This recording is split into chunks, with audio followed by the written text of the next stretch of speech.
बोलिए रजरामचंद्र की जय। बोलिए श्री कृष्ण भगवान की जय। बोलिए आनंद कंद भगवान भगवान की की जय।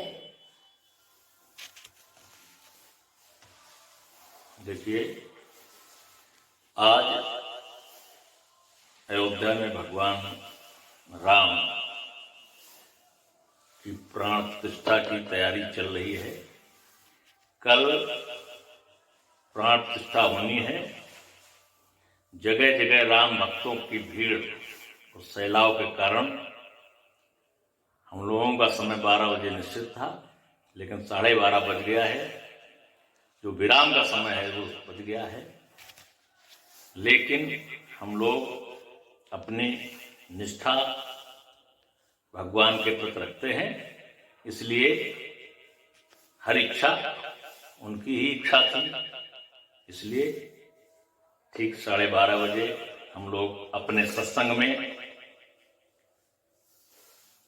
गत रविवार की भांति उपस्थित हैं। और जो लोग उपस्थित हैं उनके लिए बहुत बहुत साधुवाद, धन्यवाद। भगवान ऐसी ही उन पर सदा कृपा बनाए रखें। इसी कथा प्रसंग के कुछ भाग को लेकर नए में सारण क्षेत्र में 88,000 ऋषियों को श्री सूत जी कथा अमृतपान करा रहे हैं। इसी कथा प्रसंग के कुछ भाग को लेकर राजा परीक्षित को श्री सुखदेव जी कथा अमृतपान करा रहे हैं। जहां पर सुंदर सुंदर बालों के लहरियादार बिछौने पड़े हुए हैं। एक ओर ब्रह्मर्षि, एक ओर राजर्षि, नारद आदि देव सभी उपस्थित हैं। ठीक उसी कथा प्रसंग के कुछ भागों को लेकर यथा मता मया कथा अद्य प्रस्तूयते त्वया सर्वे श्रोतारः सावधानतया कथा श्रवणन्तु। बोलिए आनंद कंद भगवान की जय। श्री कृष्ण भगवान की जय हो। ठीक हम लोग अपने सत्संग में उपस्थित हुए हैं। सबसे पहले आज अयोध्या में चल रहे कार्यक्रम की शुभकामनाएं धनीजा बाबा सेवा संघ परिवार की तरफ से आप सभी को। इसके बाद हमारे बाबा तुलसीदास जी ने जो काव्य रचना की है उसको श्रवण करें। आज है बालकांड का दोहा नंबर 12। 11 में हम लोगों ने पूर्व प्रसंग में सुना, तुलसीदास जी बाबा ने कहा कि जेहि मारुत गिर मेरु उड़ाही। भगवान को ज्ञानवान वाल्मीकि आदि ऐसे विद्वान लोगों ने कि इतनी बड़ी विद्वता है कि जेहि मारुत गिर मेरु उड़ाही। भगवान का प्रभाव, भगवान का चरित्र, उनकी महत्ता इतनी है कि जैसे मेरु को मारुत उड़ा देती है, जो पहाड़ों को हवा उड़ा देती है, ऐसा महत्व हमारे राम चरित्र में, राम महत्व का है। राम नाम का महत्व है जो पर्वत जैसे ज्ञान को उड़ा देती है। और कहो तूल के लेखे माही, तुलसीदास बाबा कह रहे हैं हमारा ज्ञान तो तूल के समान है, यानी रुई के समान है। और हमारा ज्ञान जब रुई के समान है तो किसी लेखे में नहीं आता है।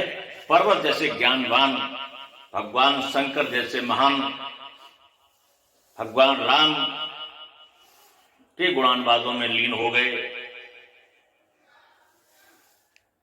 और निरंतर भगवान राम का जप करते हैं। तो हम तो एक रुई के समान हैं।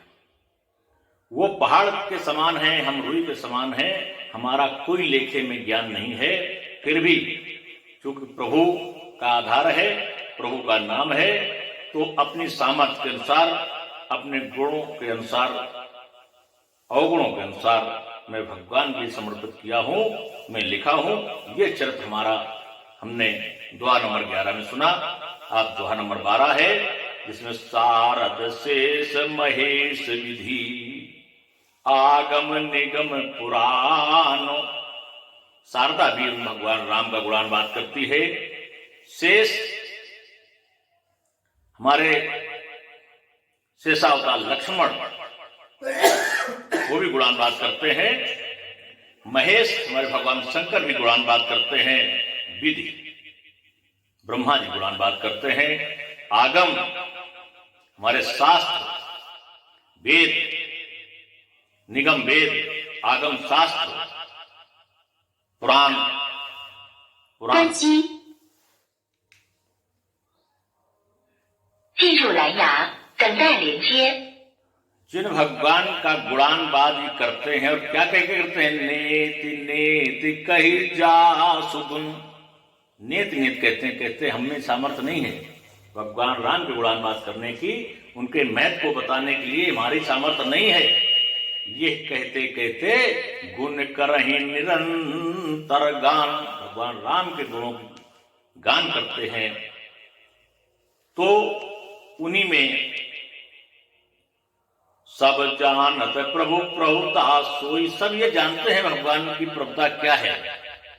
तदपि कहे बिनु रहा न कोई, फिर भी भगवान राम की गुणानवादों के, उनके महत्व को कहते हैं। कोई कहने से नहीं चूकता, कोई नहीं, इतने संत महात्मा और किसी ने नहीं कहा हम उनके गुणानवाद नहीं गाएंगे। सब कुछ जानते हुए भी उनके गुणों की चर्चा की है।